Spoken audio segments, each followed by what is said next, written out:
You ask Tiger to solve. This deals with linear equations with one unknown. The final result is h equals 5. Let's solve it step by step.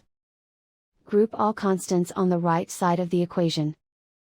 Add 13 to both sides. Simplify the arithmetic.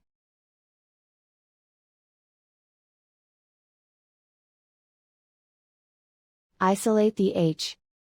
Divide both sides by 5. Simplify the fraction. Find the greatest common factor of the numerator and denominator. Factor out and cancel the greatest common factor. And so the final result is h equals 5.